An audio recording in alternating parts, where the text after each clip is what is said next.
Is this thing on? Right, I just want you all to know that I'm an anti-capitalist activist.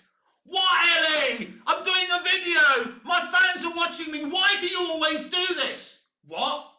My check's arrived? What are you just standing there for? Hand it over. Oh, I'm loving this capitalism lark.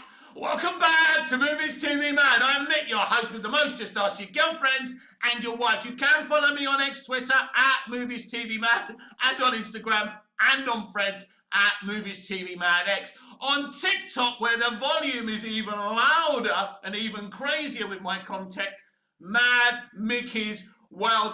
And on Snapchat, BMouth60, Mick, your host with the most, you know what I mean? Yes, I'm no normal content creator. I make videos that nobody watches, and that's how crazy I absolutely am. So a very warm welcome to Monday's edition of the DCU Daily. Are you enjoying my new series about the history of Superman in movies and TV?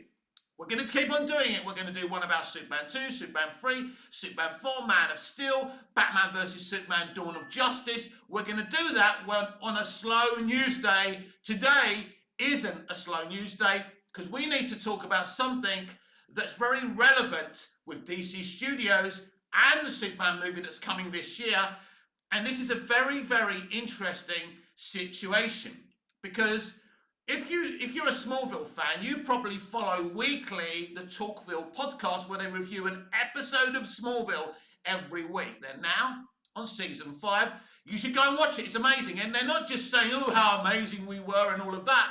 Michael Rosenbaum and Tom Welling are very factual and honest about Smallville. Rosenbaum takes it personally. He seems like he gets personally offended when he's just seen a bad episode of Smallville. He's amazing. He's hilarious. He always has been. And what a talented actor he is. But he doesn't really act anymore. What happened there, I don't really know. Anyway, let's keep on point with this conversation. So Alfred Gough, the co-creator, and Miles Miller, the other creator of Smallville, are on Talkville quite often, talking about the episodes that Michael and Tom are talking about. So they were on Talkville the other day, because from the beginning of Talkville, we were told by Michael and Tom that Michael, Tom, Alfred Gough, and Miles Miller, the creators of Smallville, were developing a Smallville spin-off series, an animated series continuing from where the show left off. And no, it wasn't going to adapt the Smallville season 11 graphic novels, but that was penned by Brian Q. Miller. So it's going to be an animated series. You know me, I'd rather have a live-action Smallville Metropolis spin-off. I've written 5 seasons of my own of a Metropolis series that spins off from Smallville. But still very cool, very, very exciting. And the actors were going to come back and voice the characters, so it was going to be awesome. Now, Alfred Gough, the co-creator of Smallville, was on Talkville the other day, and he confirmed that while basically at the moment with this leadership, it's never going to happen. Basically, James Gunn and Peter Safran said no to the Smallville animated spin-off.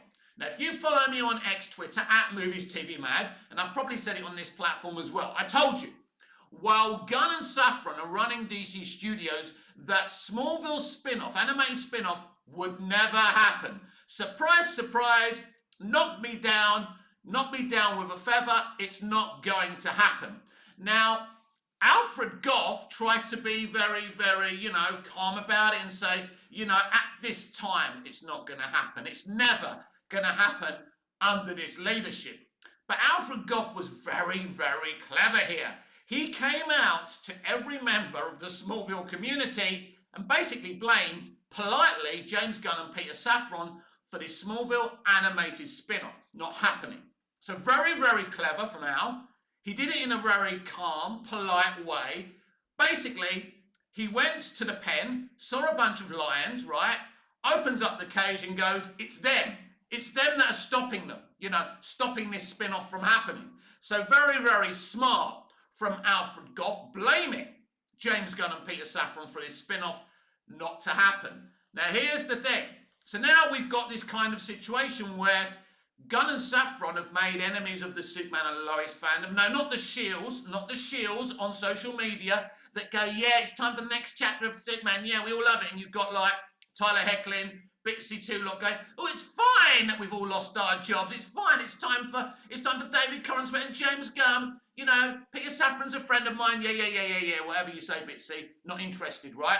But the real hardcore fans of Superman and Lois are going to be boycotting Superman because we found out that Superman and Lois was supposed to run for around 8 seasons. And when the CW say a show's going to run for 8 seasons, it's going to run for 8 seasons. Because their viewers, they've got a low kind of threshold availability of viewers. So they were happy with the viewers Superman and Lois was getting. Gunn and Saffron decided that had to be cancelled because they didn't want any competing Superman properties. How can you be something with the same company but being a competing version of a character? Superman and Lois would not have interfered with that Superman movie. It's not Smallville. Smallville wasn't just a Superman TV series. It was huge. I mean, it was Friends huge. It was one of the biggest things ever done in terms of superhero TV. Or even you can compare it to a Superman movie. It was amazing. It was huge. It had a lot of fans. But just imagine if they cancelled Smallville in series 4. There would have been an uproar. So a lot of the hardcore Superman and Lois fans are going to boycott this Superman movie. We know the Snyderverse fandom are going to boycott this movie. And now they've made enemies of the Smallville fandom. Very well handled Alfred Gough, right? Can you justify this to me? Can you say to me, well, Mick, there's a good reason why James Gunn and Peter Safran will not allow this Smallville animated series to happen? How does this affect the DCU? It would be part of Elseworlds. It would have nothing to do with the DCU. It's not even a live action series, so you can't even argue that it's going to confuse people. It was a bloody cartoon, everyone. It's James Gunn. Is his ego so huge that he's even intimidated by a Superman animated series or whatever it was going to be, right? This series would not have hurt them, but this is the ego of James Gunn, right? It has to be all about him. He didn't even want Constantine 2 to happen. Basically, Zaslav overruled him because at first Gunn and Safran said no to Constantine 2. But now that Zaslav has seen the rushes of this Superman movie, he's really scared of the reality it could fail at the global and domestic box office, and he's going to start green-lighting standalone DC movies. So Zaslav may be dumb, but he's not that dumb. I'm also hearing reports that David Zaslav actually wanted to put Zack Snyder in charge of DC Studios, but the other people at WB overruled him. I'm not sure how true this is. I mean, he is the CEO of Warner Brothers Discovery, isn't it? Whatever he says goes. Or is it a bit more of a democracy? I don't know how studios are run today, because it was a long time ago when my dad was working at a studio in Hollywood and things were a little bit different back then. So who knows? It wouldn't surprise me if Zaslav wanted Snyder to run DC Studios. There would have been an uproar by a certain segment of the fandom, and maybe they got a bit scared, you know, maybe they thought, well, this is going to be a very controversial decision.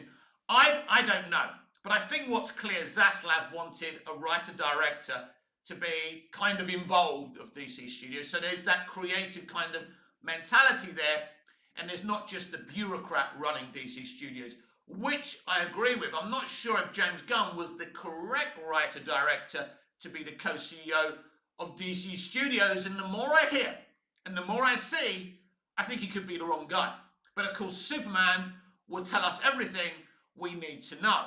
But to not allow a Smallville cartoon, I repeat, a cartoon, not to happen. There is no good reason for this. And I'm glad that Alfred Gough told us that it's down to Gunn and Safran that this is not happening. And basically, maybe, why don't you wait there? Let's read an article about this. Yes, I am back. Now, first of all, let's read what they posted. They posted a quote from Alfred Goff on social media. Then I will click the link of the article. We'll get into it. So, co-creator Alfred Goff says James Gunn and Peter Safran's DC takeover could be part of the reason his Smallville sequel series has been delayed indefinitely, which means it's never going to happen. Could be, Al knows, it's definitely. That is the thing. I think the problem with most projects in development in any studio and or any network is regime change. He's basically blaming them for the delay, not the delay, the cancellation of this project because they don't want it. So now let's click to this article. So yeah, let's get into this. Smallville co-creator says animated sequel is off the table for a bit, forever. Basically, that's me saying it, not him. While Warner Brothers is rebooting Superman, everything comes around in one form or another.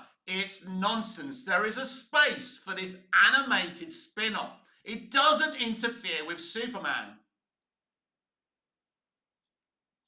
Co-creator Alfred Goff says his animated follow-up to Smallville will have to wait until Warner Brothers is finished with James Gunn's Superman.